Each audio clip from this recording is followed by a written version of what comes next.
যেমন প্রিয় নবী রাসূল সাল্লাল্লাহু আলাইহি সাল্লাম এবং আম্মাজান খাদিজা বিনতে খুয়াইলিদ রাদিয়াল্লাহু আনহার বিয়ের ব্যাপারটা জানতে গিয়ে আমি কতগুলা বই আমি রিসার্চ করছি। দেখেন আপনাদের সামনে এই যে দিলাম, দেখেন কতগুলা বই, আর প্রত্যেকটা বই পৃথিবীর কোনো আলেমের, পৃথিবীর কোনো দলের আলেমের এই বইগুলো অস্বীকার করার, এই ঘটনাগুলো অস্বীকার করার কোনো ক্ষমতা নাই ইনশাআল্লাহ।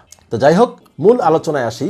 আমাদের প্রিয় নবী হযরত মুহাম্মদ সাল্লাল্লাহু আলাইহি সাল্লাম এবং আম্মাজান খাদিজা বিনতে খুয়াইলিদ রাদিয়াল্লাহুর বিয়ের আদপান্ত শুরু থেকে শেষ। প্রথমেই মুহাম্মদ সাল্লাল্লাহু আলাইহি সাল্লাম এবং খাদিজা বিনতে খুয়াইলিদ রাদিয়াল্লাহু তাআলা আনহুর বংশীয় পরিচয় জানা জরুরি। আমরা জানি আমাদের প্রিয় নবী হযরত মুহাম্মদ সাল্লাল্লাহু আলাইহি সাল্লাম আরবের শ্রেষ্ঠ বংশ কুরাইশ বংশে জন্মগ্রহণ করেছেন, আর এই কুরাইশ বংশের মাতা হলো ইব্রাহিম আলাইহিস সালাম।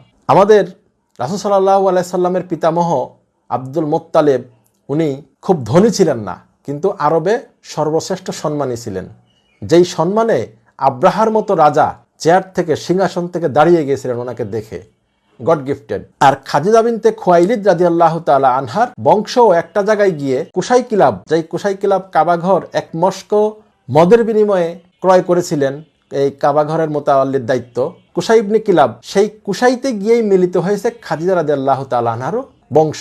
কুসাই কিলাব খাদিজা বিনতে খুয়াইলিদ রাদিয়াল্লাহু তাআলা আনহারও পিতৃপুরুষ, মুহাম্মদ সাল্লাল্লাহু আলাইহি সাল্লামেরও পিতৃপুরুষ।